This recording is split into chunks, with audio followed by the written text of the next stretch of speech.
Thank you for joining us today for another wonderful session of our Vanguard virtual series. My name is Mary Landers, and I serve as the UNC Director of Alumni Engagement.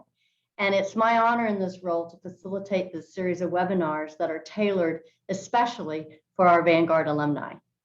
We're excited to begin our series with our presentation today, How Did We Get Here? Influential People and Events in UNCG History, presented by our University Archivist and Associate Professor, Erin Lawrimore.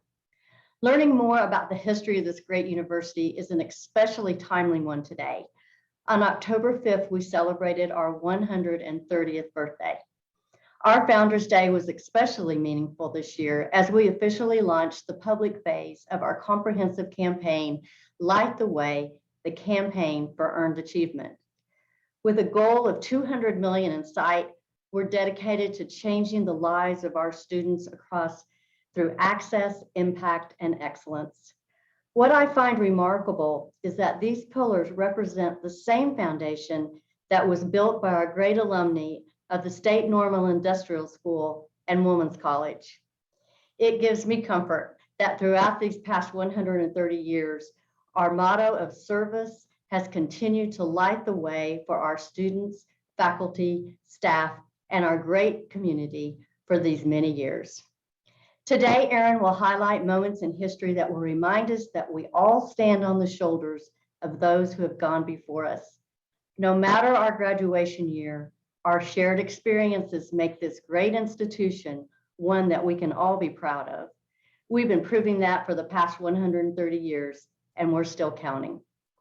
So before we start our presentation, please let me share just a few housekeeping items with you. Due to the large numbers of attendees today, over 130 of you registered for this event, our presentation is in webinar format. This means that you will not be able to see other attendees on the screen, which helps tremendously with our technical bandwidth. Erin certainly encourages your questions and participation, so you'll be able to interact by using the raise your hand icon located at the bottom of your screen or using the chat feature. And as time allows, our technical host can also unmute participants as questions arise. We'll get to your questions just as quickly as possible. Listening to Erin speak about UNCG is a rare treat. Her energy, passion, and knowledge of our university will certainly teach you things you didn't know, while perhaps reminding you of stories that you may have learned long ago. So without further hesitation, I'm honored to turn the screen over to Erin Lawrimore. Erin, thank you for being with us today. Thank you so much, Mary, and thank you to everybody for coming today. I really appreciate it. And I hope that you will learn some new things, or at least be reminded of some things you maybe knew in the past. Before we get started, though, I wanted to mention something. I know our former university archivist, Betty Carter, passed away on September 29th. Many of you may have known or worked with Betty during her time at UNCG. She served as UNCG's, she worked in the university archives beginning in 1974, and she retired in 2010. And during her time at the university, she processed numerous collections, presented on the records of presidents and chancellors. She also founded an oral history project that interviewed women who had served in the military. That project was eventually named in her honor as the Betty H. Carter Women Veterans Historical Project. And in 2000, Betty was presented with the University Library's Staff Service Award. I was hired about 18 months after Betty's retirement, but it's clear to me that Betty was a strong advocate for our university's history, and she worked diligently to preserve and share that history. Her work to establish the Women Veterans Historical Project also ensured that the often hidden stories of women in military service would be recorded and remembered. Her work laid the foundation for our research collections that are highly used today and will be available long into the future. So again, I wanted to mention Betty. We kind of are themed talking about influential people and building off of a legacy. And so her legacy is one that we still have in university archives today. So on to the presentation. How did we get here? Influential people and events in UNCG history.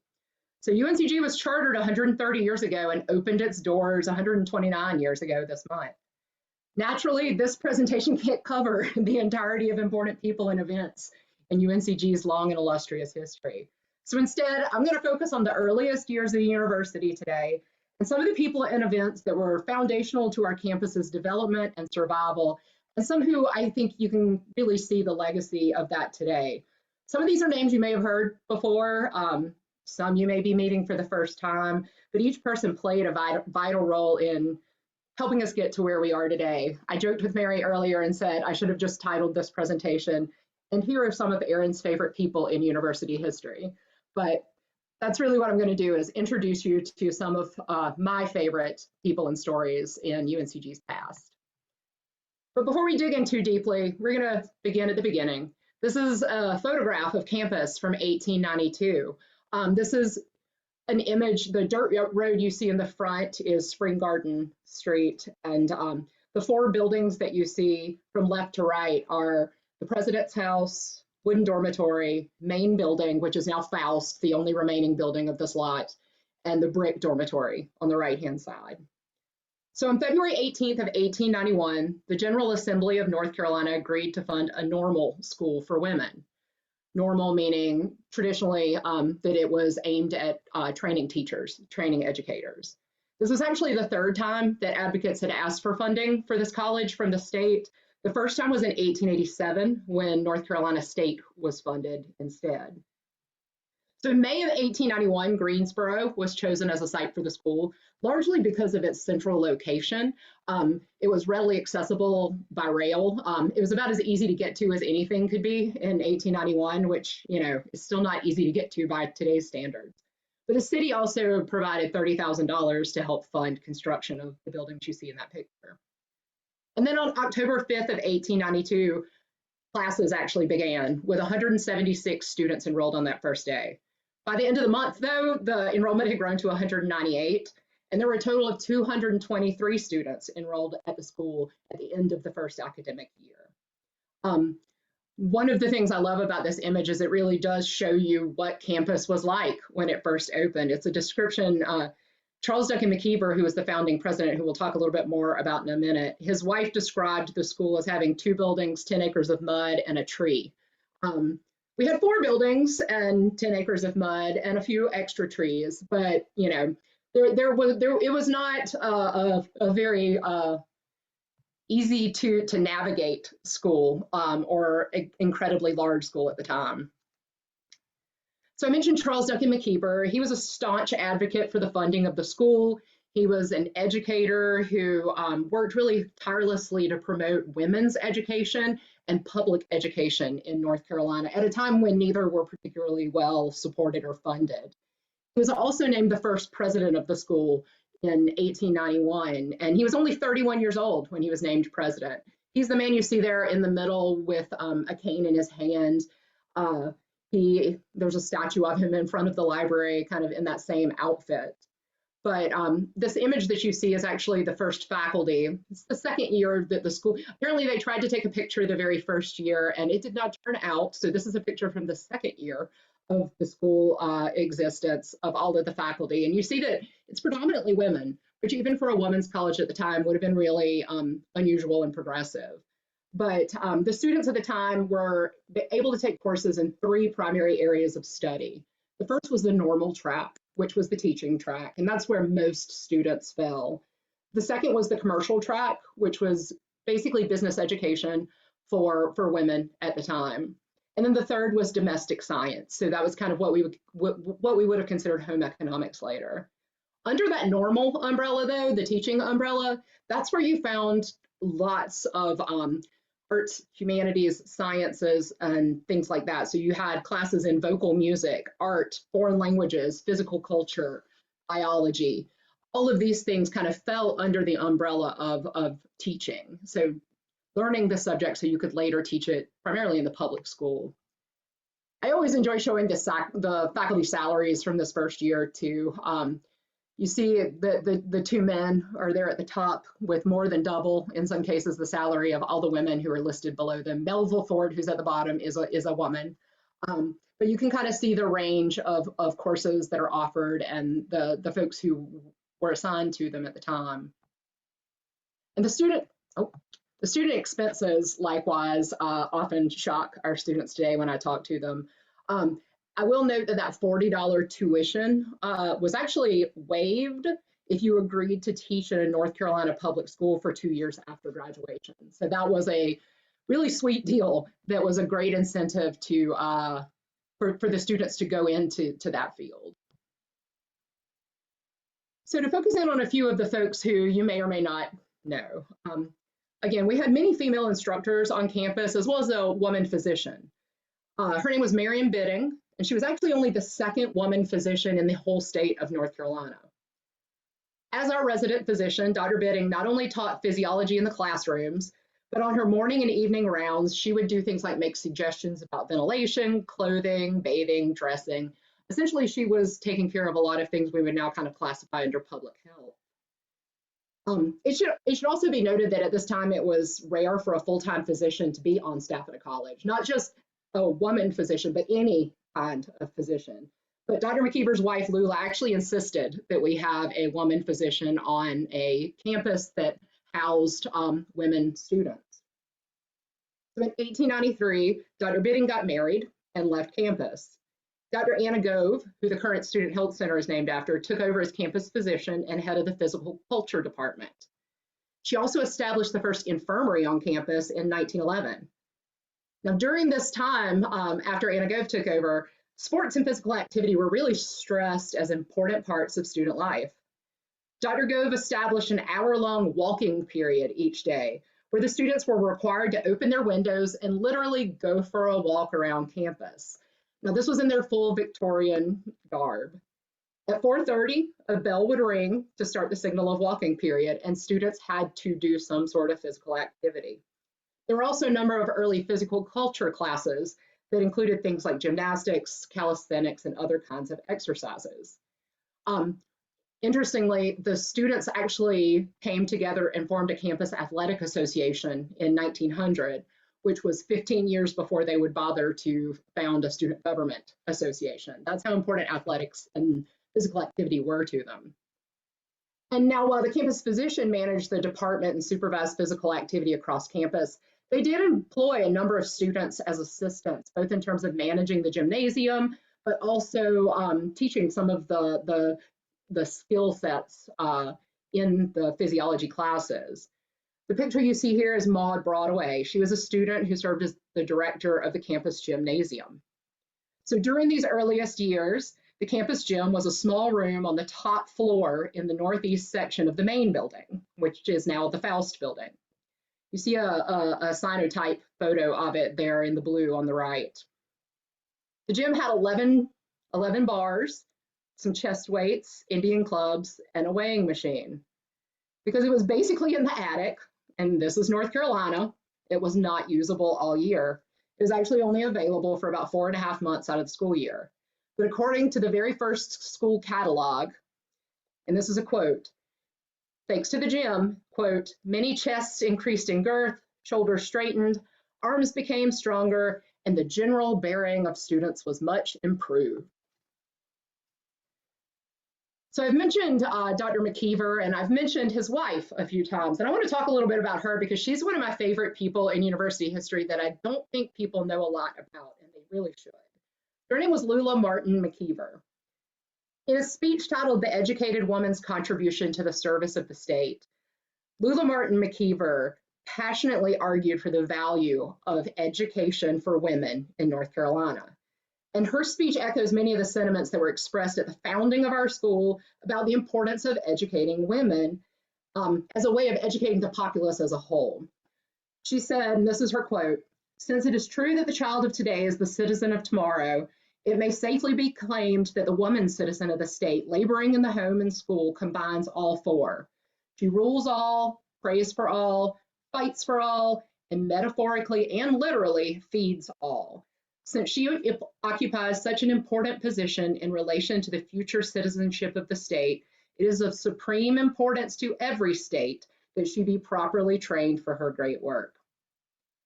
So the fight for women's education is something that Lula Mclver started as a young woman and further developed with her husband, Charles, and continued until her death. She was born Lula Verlinda Martin in Salem on June 8th of 1864. She grew up surrounded by books and scientific instruments. Her dad was a dentist, and her mom had actually graduated from Edgeworth Seminary in Greensboro with honors. She grew up wanting to be a doctor, actually, but the path for women wishing to be medical doctors at the time was pretty much non-existent, at least here in North Carolina. She did attend Salem Academy and graduated in 1881, and ultimately she chose a career in teaching over her dreams of becoming a doctor. So she began teaching in a private one-room schoolhouse, and 4 years after that, she met her fellow teacher, Charles Duncan Mclver, and they married in 1885. Lula, however, retained her strong sense of independence and a belief, and this is a quote from her too, that a woman was an individual with a right to her own mind, her own property, her own privileges. She actually refused to wear a wedding band because she believed it to be a symbol of the oppression of women. So in 1892, the Mclvers moved to Greensboro after Charles was named president of the newly established State Normal and Industrial School. And as the campus's first lady, Lula took on a number of responsibilities. She took charge of selecting furnishings for the sole dormitory on campus at the time, and she attended to a lot of the campus landscaping and beautification projects. But on the very frequent occasions that Charles was away from campus, Lula stepped in and handled most of the school's businesses. He would give quizzes for civics classes or monitor the campus coal supply or advise with the campus physician about a threatening measles epidemic. She frequently served as the host for guests when they were coming to meet Charles, and she often served as honestly like a substitute mother figure for many of the students. So Charles died in September of 1906, but Lula and her 4 children remained in the Mclver house on the State Normal campus. The oldest Mclver children, Annie and Charlie, were among the 10 students who were enrolled in the first practice school on the State Normal campus. Annie actually went on to graduate from State Normal in 1905. Their youngest daughter, who was also named Lula, was a member of the class of 1921. And Charles Jr. actually graduated from his father's alma mater, UNC Chapel Hill. A 4th child, Verlinda, died at a young age in 1908.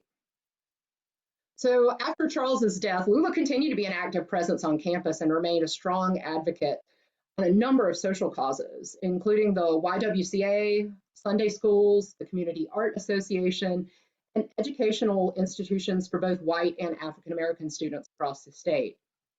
Lula suffered a broken hip in 1930 and was wheelchair bound from there on, which really kind of limited her ability to be as active as she had been before, but she still managed to attend the school's annual Founders Day ceremony every October. On December 22nd, 1944, Lula Martin Mclver passed away at age 80. At the Founders Day service the following October, college president Walter Clinton Jackson noted that, quote, "Death last December broke Mrs. Mclver's long connection with this college, but death cannot remove her benevolent spirit from this campus, nor can it stop the force which she, working with and through her husband, started for the advancement of educational opportunity for women in North Carolina." That year, students had placed wreaths on the graves of both Charles and Lula as part of the Founders Day ceremony. Quote, "Conscious of the fact that Dr. Mclver himself would feel that this was indeed a just and proper recognition of one who rightfully should be called a co-founder of the college." So that's Lula Martin Mclver, who I just love. So our student body and the faculty at the beginning, this was a campus that was born during North Carolina's Jim Crow era. It was a white campus limited to white students and white faculty members. But while the student body and teaching faculty were limited to white women with some men faculty members, nearly all of the support staff members, cooks, maids, janitors, handymen, were Black. There were at least as many as 42 support staff members in the 1894-95 school year, and many of them lived in a small segregated neighborhood several blocks west of the campus. We have been able to find some information on many of the early African American employees, but not on all, and not a lot of information about most. A few folks I'll introduce you to here from left to right. The image in the left, the man with the luggage in his hand, that's William Peoples. He worked at the college as a handyman from 1896 until his death at age 80 in 1933. In the middle is Amanda Rhodes. She was a housekeeper in Spencer dormitories. And then on the right was Henderson Faribault. He was the first chef on campus. He's on the back steps of the brick dormitory, which is where the cafeteria was in the earliest years of campus. And when he retired, his son actually took over as the lead cook on campus. The person, though, that I've been able to do the most research on is Ezekiel Zeke Robinson. And so while cooks, janitors, handymen, and others were working behind the scenes to ensure that the school kept running, Charles Mclver felt that he needed a single individual to manage the facilities and the support staff of the growing campus. He called upon Ezekiel Robinson, a young African-American man who had actually worked as a servant for Mclver during his time teaching at Peace Institute in Raleigh. Robinson arrived just a couple of weeks after the campus opened and took up the duties of what he called general factotum. He did a little bit of everything and had his finger on just about everything on campus. But he also was the supervisor of the support staff, that large support staff that I mentioned. In addition to that, he performed tasks that were critical to the function of the school. He would ring the school bell, assist with campus landscaping, lit fires to keep offices and rooms warm, waited tables at state functions and dinners, and delivered the campus mail. He also served as a porter to the college presidents, seeing that they kept appointments and helping with their coats and umbrellas. In his role as the campus chauffeur, he drove the college presidents to meet visiting dignitaries like Theodore Roosevelt, William Jennings Bryan, and Anna Howard Shaw.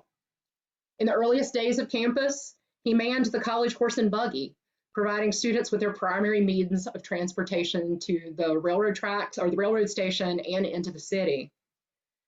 Now, during Ezekiel Robinson's time at the school, he saw a transition from horses to automobiles, from oil lamps to electricity, from fireplaces to central heating, and from wells and pumps to running water.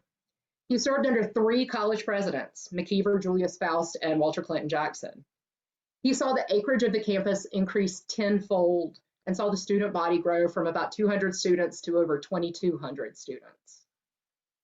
Ill health forced Robinson to retire in 1944 after a 52-year career, although he noted, and this is a quote from him, that he planned to come to work on his good days and that the college will have to get along as best it can when he can't make the grade.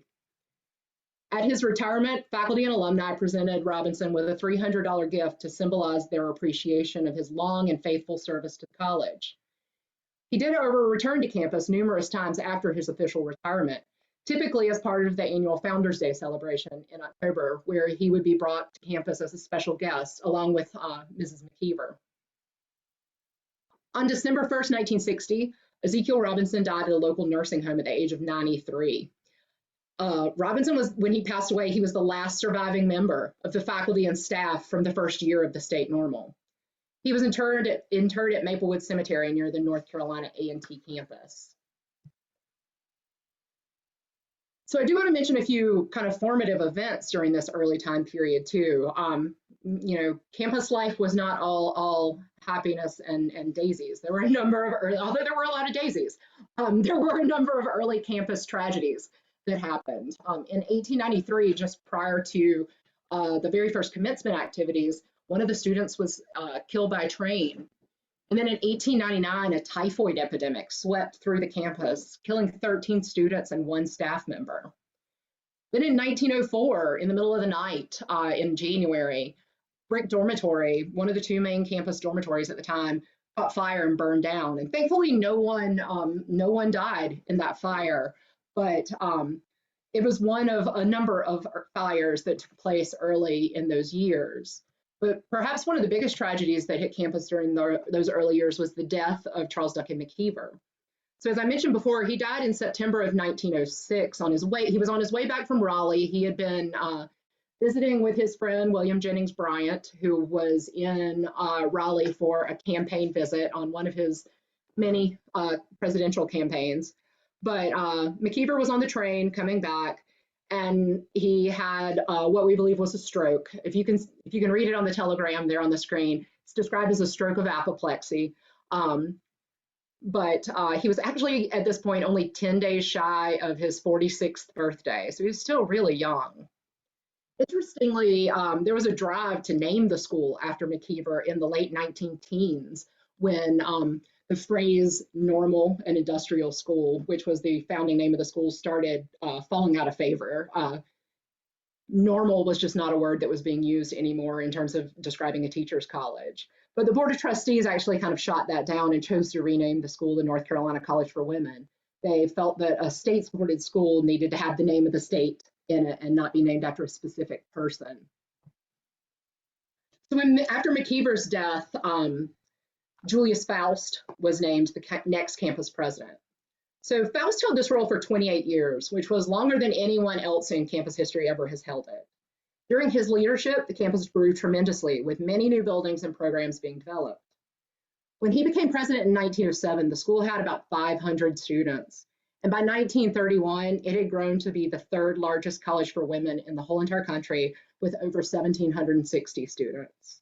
And then in 1960, the main building, like I said, one of the few, actually the only original campus building still left, was renamed in Faust's memory. Social and political activism was common on campus during the early years. As Mary mentioned at the beginning, service as a school motto is something that's been around for a very long time, about 110 years or so. And the early campus students and faculty really kind of exemplified that in a number of ways. The women's suffrage movement proved to be one of the first movements that really galvanized the students. One of the campus literary societies held a debate over suffrage, and I always have to tell students when I talk about this, yes, there was a debate with people on the con side, but they held a debate over suffrage in 1909. Interest and support in suffrage grew to the point that in 1915, 250 students actually staged a suffrage parade up and down College Avenue that ended in speeches in front of Spencer Dorm. Anna Howard Shaw, who was the former president of the National American Women's Suffrage Association, who Shaw Dormitory is named after, she spoke on campus a number of times, including at the 1919 commencement exercises. And in 1918, 575 out of the 800 students on campus signed a petition to the governor supporting women's right to vote. For those who don't know, that was ratified in 1920, but North Carolina missed the boat on it and was not one of the states to officially ratify it at that time. So two of the faculty members who worked with the students in these efforts were Harriet, Elliott, and Louise Alexander. Harriet, Elliott, and Louise Alexander had been great friends since they first arrived in Greensboro in the early 1900s. They bonded over their devotion to politics and to the suffrage movement. They were active in the League of Women Voters, and they were tireless advocates for the 19th Amendment. Louise Alexander's captivating speaking style rallied the women of North Carolina to endorse the ratification of the proposed amendment. And this is one of my favorite quotes that I have found in all of university archives. Louise Alexander said, quote, "Raise fewer dahlias and a lot more hell. The place is here, the time is now. The opportunity is yours. It's not the time for women to be alone. We must work together." Harriet Elliott was also known for her fiery lectures and speeches on history and politics, which introduced concepts like women's rights and having an informed electorate, responsible freedoms. She encouraged independence of political thought in her students and even helped the students form the Student Government Association in 1915. After women gained their right to vote, Harriet Elliott expanded her efforts to inform the women of North Carolina of their rights and how to exercise those rights. In June of 1920, she offered a school of citizenship for women, which was open not only to our students, but to any woman in North Carolina. The program included lectures and a roundtable discussion regarding the government structure and purpose. It was basically a civics class. Harriet Elliott was also a founding member of the North Carolina League of Women Voters, and in 1926, she helped revive the League's chapter in Greensboro, which had kind of lapsed, and encouraged the creation of a new Voters League, which was a League of Women Voters chapter at the college. So I would be remiss to talk about these early years of campus without also hitting on one other impactful event that happened during these earliest years, the 1918 Influenza Pandemic. It's become a major topic of conversation over the last few years. Folks want to know a lot about it. So in 1918, an influenza pandemic began to spread across the globe. In the US, about 28% of the population became infected. and 500,000 to 675,000 people died over the course of the next 2 years. The campus of the State Normal and Industrial College was, of course, not immune to this easily transmitted disease. In October of 1918, the disease found the college, and campus administrators made quick decisions on the best course of action to protect students and to limit the spread of the flu. Instead of suspending operations, as some schools did at the time, State Normal President Julius Foust made the decision instead to quarantine students on campus. So from October through December, the students were unable to leave campus and visitors were not permitted at all. One alumna wrote, "It was that fall when the fourth horseman on his livid steed was abroad in the land. Pestilence in the form of deadly influenza epidemic was sweeping the country. No city, village, or hamlet was spared. It reached the campus, as I remember, in October. Several hundred girls contracted it. A rigid quarantine was enforced. No one was allowed to leave the campus. No going to town, no weekends at home, only walks in the country were permitted." And by the country, they meant Peabody Park. So several hundred students were infected, so many that the campus infirmary actually couldn't hold them all. And one dormitory, which was known at the time as Guilford Hall, you see that in the picture there, was converted into a makeshift hospital. But fortunately, none of the students contracted pneumonia and no deaths resulted. That's very different from what happened at Chapel Hill, where they had a number of students pass away, as well as their campus president passed away from the flu. So what you see there kind of in the top is a pledge that was signed by students prior to leaving campus in December of 1918. By December, the influenza outbreak on campuses had subsided enough so that President Foust decided the students could go home for a holiday break. But each student had to sign this agreement, pledging to report any illnesses in their home, avoid all possible sources of the disease, and report to the infirmary for a health assessment immediately upon returning to the school. So when the holiday period ended and students returned to State Normal, they faced their week of final exams. But soon after these were complete, they began to celebrate the end of the semester and of the full campus quarantine by planning a large gala event for the evening of February 3rd, 1919. As reported in the Greensboro Daily News, and this is a quote, "Many long, dreary weeks of quarantine were forgotten, and mirth reigned supreme through the spacious dining hall, when at 7:30 o'clock last evening, students of the State Normal and Industrial College participated in one of the most elaborate entertainments in the history of the college. The first event of the evening was perhaps the most impressive, when 700 young ladies dressed in quaint costumes formed a long gala procession and passed in review before the judging members of the faculty. After the procession had ended, a unique program arranged by Mrs. Clarence Winder and Lula Martin Mclver was given, including farce scenes of, quote, what might have been and what actually happened during the quarantine. A liberal sprinkling of humor was traced through the numerous sketches given, and the effect was indeed ludicrous." So that's a quick run through the history of university, but I thought folks might also be interested kind of more in university archives, how our history, how we got here, what we do, and how we preserve the history of the university. So prior to 1958, there was no organized formal method for acquiring, managing, and preserving the official records of the college. The need to do this was abundantly clear by August of 1956, when a letter from the chairman of the Association of Southeastern Research Libraries went to the president, noting that as colleges were becoming more decentralized, in the earliest years of campus, like to apply for the school, you would write Charles Duncan Mclver a letter to apply.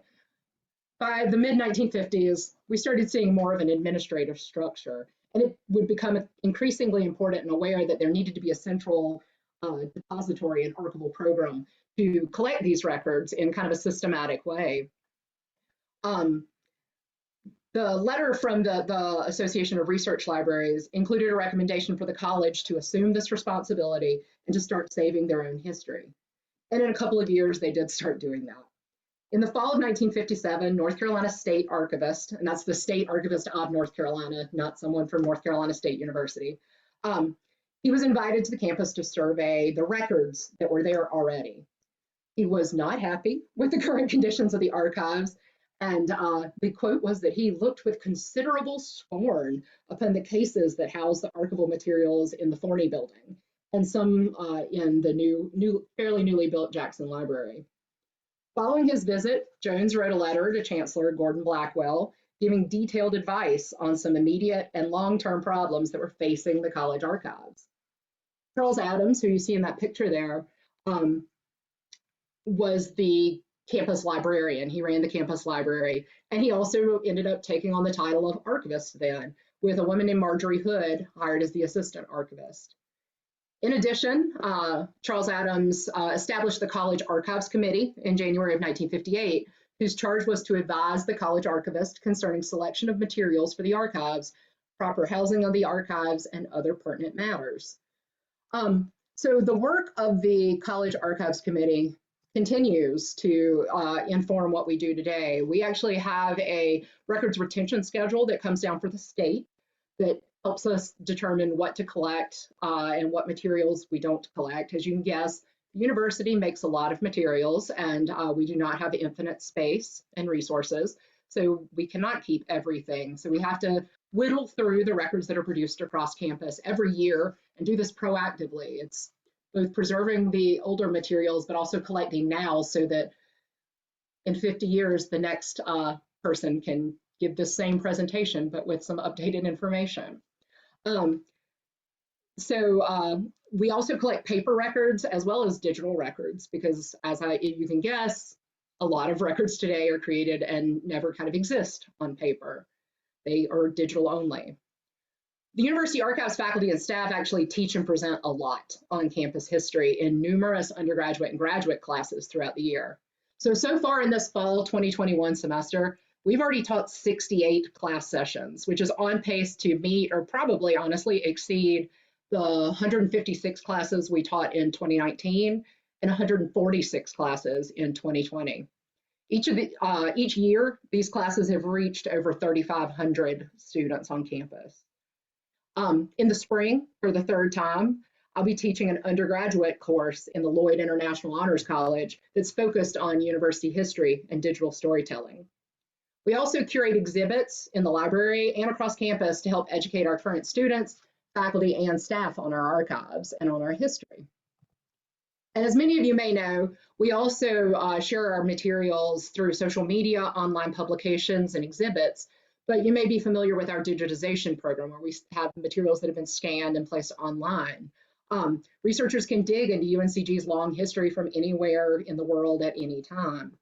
The University Archives ensures that the history of UNCG is remembered now and in years to come. And some of the examples of things that you're going to find online are, we've digitized all of the campus yearbooks, the student newspaper from the beginning through, I believe we have it through 2014 at this point, the alumni magazine, the karate art magazine, course bulletins, performance programs specifically from the theater department. We have oral history interviews. Many of you have participated in those, so thank you for that. We have student scrapbooks, tons of photographs, artifacts, textiles, websites. I mentioned digital. You can't capture the history of the university right now without capturing the university's website. We just recently added the Light the Way website to our web crawl so that in 75 years, we can look back and see what was there. And of course, not everything has been digitized. It's actually only a small fraction of all the stuff we have. So we work a lot with researchers in our reading room to help them dive into the university's history. Most of our researchers are current students, but we do get a lot of visits from campus employees, faculty and staff, alumni, people who are researching family history when they had a relative who either went to or who they believe went to, sometimes they didn't actually come here, to the campus, and other outside researchers, faculty members, and others from across the country.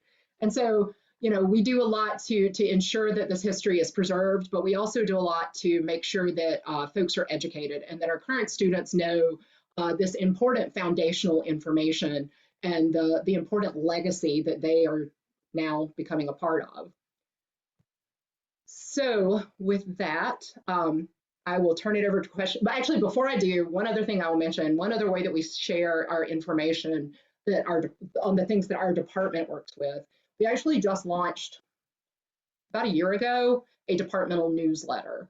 And so it's going to give you a lot of information about what we do in university archives, as well as our rare books, our manuscripts collection, our Women Veterans Historical Project. If you want to sign up for our newsletter, you can email that address you see at the bottom, SCUA, Special Collections University Archives, at uncg.edu, and just ask to be added to the newsletter.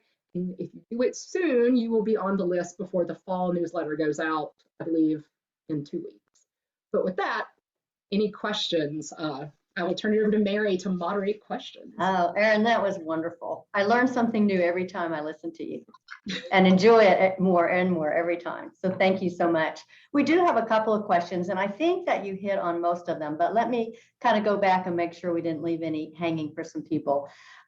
Marianne Nolan, class of 55, asked if there are copies of the Courier, the school newspaper, in the archives. And I know that you mentioned the Curry School briefly, but did you speak to Marianne's question? So that's, for those who don't know, that's the newspaper from the Curry School, which was the practice school on campus. And we do have the records of the Curry School. And we've digitized the yearbooks from the Curry School, but not the newspaper. But we do have the Courier from 1937 through 1968. We also have transcripts from the school, although they're restricted in a lot of cases because of student privacy laws. We also have other records and memorabilia. I think I saw Tom Martin's name in the mix somewhere, so a good bit of You it. did. You did. Thank you, Tom. But we do have a good amount of material about the Curry School and both kind of its direct relationship to UNCG. So a lot of things, from the chancellor's office talking about managing the Curry School, but then things from the student perspective too. We do have those in the archives.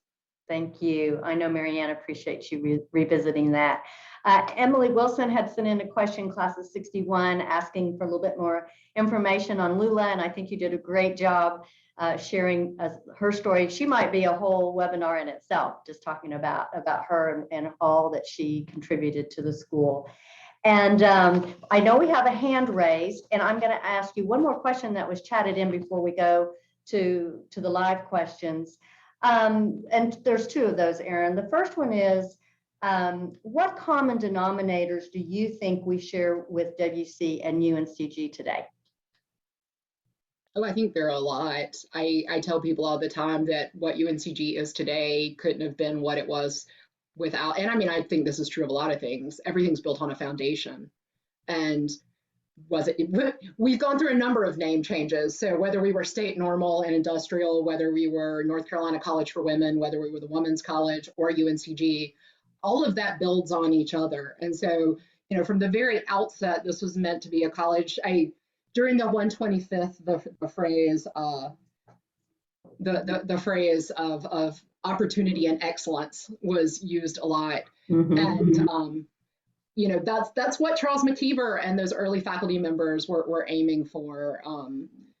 They were looking to provide an opportunity for women to come to this campus and excel at a time when, honestly, there weren't any other local public options for women whose parents couldn't afford to send them to a private school at the time, which would have been most women, because why in 1890 would you spend that money? This was an opportunity for them. It was an opportunity for them to gain leadership skills, to gain work experience, to really kind of set a foundation. And that's a thread that continues through the WC era and through to today. The number of students that I work with who are first generation students, immigrant students who, being at UNCG is their first time they've been really away from their small community. I'm from a tiny town in South Carolina where we had actually less than 70 people in my high school graduating class. And when I went to college, it was a big shock. It was a giant culture shock. And so, I think that setting that kind of environment where students can excel, not just succeed, but excel, is something we've done for 130 years now, and will continue in the future. Every time I work with an undergraduate class, like, I'm continually like, I don't know, amazed isn't the right word because I shouldn't be surprised. So I'm not surprised, but I'm continually impressed at the level of interest and thoughtfulness that students put into class projects, presentations, and other things in the archives. I just finished a 6-week session where I was working for 6 weeks with a class from the Grogan Residential College. And this was a class of about 15 students, none of whom are history majors. These are all students who are in some sort of pre-professional program. And they had an assignment where they were assigned a woman in university history and had to write what we called a bio poem, which was essentially just a line by line. You know, the first line is their name, the second line is where they are from. It's kind of a fill in the blanks, but it's an easy way to introduce them to both university history and to how to do archival research. And one of the students who was assigned Harriet Elliott found some letters where Harriet Elliott, when she was in high school, got into trouble because she was a little bit of a rabble rouser. She did not want to do what she was told. And she continued that through her whole entire life and was kind of awesome because of it. And this student, like, she's a freshman. This is her first semester on campus.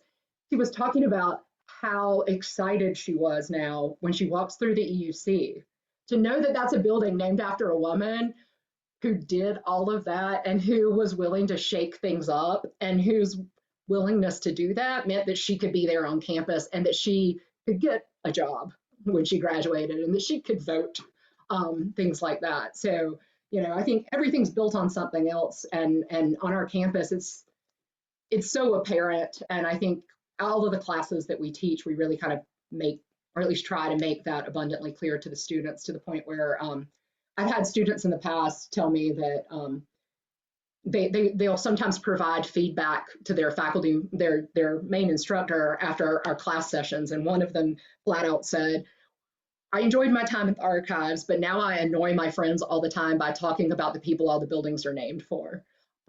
So that's my goal, is to enable students to annoy their friends with historical facts and trivia and to spread the word, even if I'm not the one doing it. Well, that's a compliment. That's a compliment to you, Erin. That's a compliment to you. You said that beautifully. We do all stand on the shoulders of those who go before us. So thank you for that. We have Evelyn Peck, excuse me, Evelyn, and she wants to ask you a question. Well, first of all, you answered my question. I was going to ask if curry was still in existence, and you tell me no. I'm old. I graduated in 1956. And I went to the University of Alabama my freshman year and did not like it because it was a party school and I wanted an education.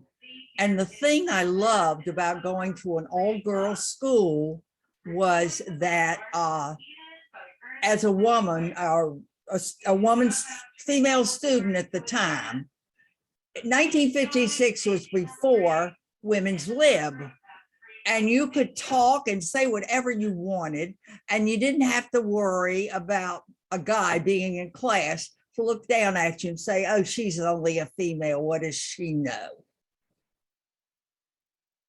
And that's what I loved about it. And I got a good education. Yeah, and so the Curry School closed in the early 70s as a public school. The building, however, is still there. And so the building is still used on campus. Oh goodness, I'm trying to remember which departments are in there right now. Mary, do you remember which departments are in the Curry building these days? Everybody got moved around. Science was the last one I knew. Political science, African American studies, I believe, is in there. There are a handful of departments, though, that are still headquartered out of the Curry building, and it still sits in its spot at the end of College Avenue on Spring Garden. So that the building itself is still there, but the school operating as like a practice school closed in the 70s. Thank you. So Sam, I'm going to ask our technical host, do we have any other hands that are raised? Are we good? Because Erin, I really think the last one you touched on, but it might be a great way to end the session. And the question is talking about that you currently are teaching UNCG students. So what areas of UNCG's history do you emphasize and encourage your students to learn? I encourage the students, so there are certain parts that I emphasize in that I talk about them a lot. And there are certain parts that I emphasize in that I really like them. So, I mentioned this at the front of this presentation that this was going to be Erin introduces you to people she likes. And sometimes the presentations fall into that direction. I'm really big, I'm really fascinated by this campus's early commitment to women's physical activity and sport. And so a lot of that, I actually do a number of presentations on physical activity and sport for courses around campus, including in the kinesiology department, which is the current kind of grandchild of the physical education department. I also do a lot of presentations on African-American history at campus. So a lot of it starts with the research that I was talking about with Ezekiel Robinson and some of the early the Black campus employees who were here, some of whom we know their names, some of whom we don't, and goes through the fight over desegregation, the Black Power Forum of 1967, the founding of the Neo-Black Society, lots of changes, the sit-ins prior to that, all the way up to Chancellor Gilliam, who's our not just our first African-American chancellor, but the first African-American chancellor at any of the historically white UNC schools. But, ultimately, especially with my class when I'm teaching university history, is what I try to do is have the students think of something that inspires them today and dig back into the past and learn about the shoulders that they're on and the foundation for that. So a lot of the students who are in my class, it's an honors college class, which means the students are all of our students are super motivated, but the honors kids are extra super motivated in a lot of ways. But I encourage them to think about what inspires them and dig back. So we might not have, I don't know that I've ever had a student in that class who actually was going to be or was a history major. Most of them are freshmen. Most of them don't have a major yet by the time they take this class, but they all have something on campus that affects their day-to-day life. And so maybe it's they like soccer.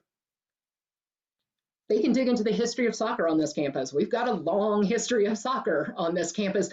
And going back before we had men on campus, people were playing soccer on this campus for a very long time. Same with basketball. Basketball goes back on this campus to at least 1900. Or, maybe they kind of fall in love with Harriet Elliott and want to dig into her story a little bit more. Maybe they just live in a dorm that's named after somebody and they want to know more about who that is. I encourage them to dig into that piece that has kind of grabbed their heart and that they can learn more about, as opposed to me telling them you should research this or that. I want it to be something meaningful to them, so that hopefully it's something they remember long after the class. Define their passion. We do have one more and then we'll close it out. And this comes from Pam Mallister. And she wants to know, do you have the recording or the lyrics from the show? She's talking specifically about her class of 1968.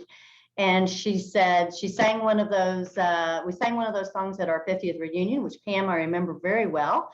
And she said it would be great if we have those in the archives. So do we have reunion junior show song lyrics in the archives?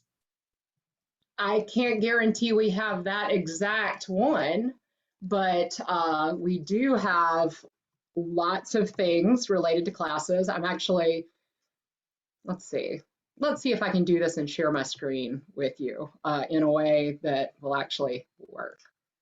So if you go to the website that we put up before, library.uncg.edu, and click on the link for digitized university history, it will actually take you to a massive amount of digitized university history.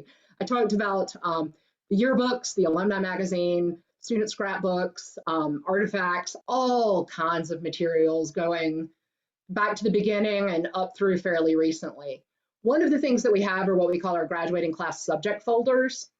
And there is a folder for every graduating class, starting with 1893 and going forward. So you said 1968. I'll show you guys that, there we go, 1968 folder. So this is kind of an example of all the things that we have from the class of 1968. Lots of reports, class day, commencement program, committees, everlasting class officers, graduation orders, parents weekend invitation. Here's how, the junior show invitation, rat day, schedule of events for parents weekend, all of the class reports when they were sophomores. Sophomore class,